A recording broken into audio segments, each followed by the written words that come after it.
محترم حضرات، ایک ضروری اعلان سماعت فرمائے۔ ایک بہت ہی افسوسناک خبر خلیفہ حضور تاج الشریعہ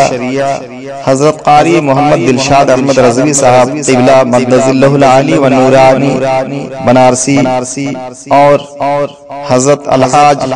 عبد السعید کوثر استقی صاحب قبلہ بانی و متولی مسجد جامع ابو بکر صدیق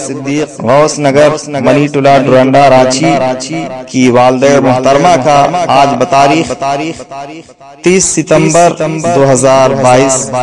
بمطابق 3 ربیع الاول شریف سن 1444 ہجری بروز جمعۃ المبارک بوقت شام 4:20 میں انتقال پرملال ہو گیا ہے۔ انا للہ و انا الیہ راجعون۔ جنازے کی نماز کل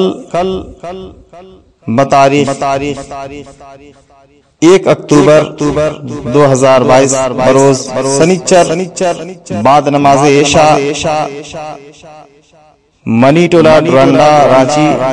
کی قبرستان میں نماز جنازہ ادا کی جائے گی اور وہیں سپرد خاک کیا جائے گا۔ لہذا اب تمامی حضرات سے گزارش ہے، جو بھی اس آواز کو سن رہے ہیں ان سے پرزور خلوص گزارش ہے کہ آپ حضرات مرحومہ کے لیے دعائے مغفرت کریں، اور جو حضرات شہر رانچی میں تشریف رکھ رہے ہیں، جو ارد گرد جو قریب میں ہیں، ان سے گزارش ہے کہ آپ شریک جنازہ ہو کر مرحومہ کے لیے دعائے مغفرت کریں اور ثواب دارین حاصل کریں۔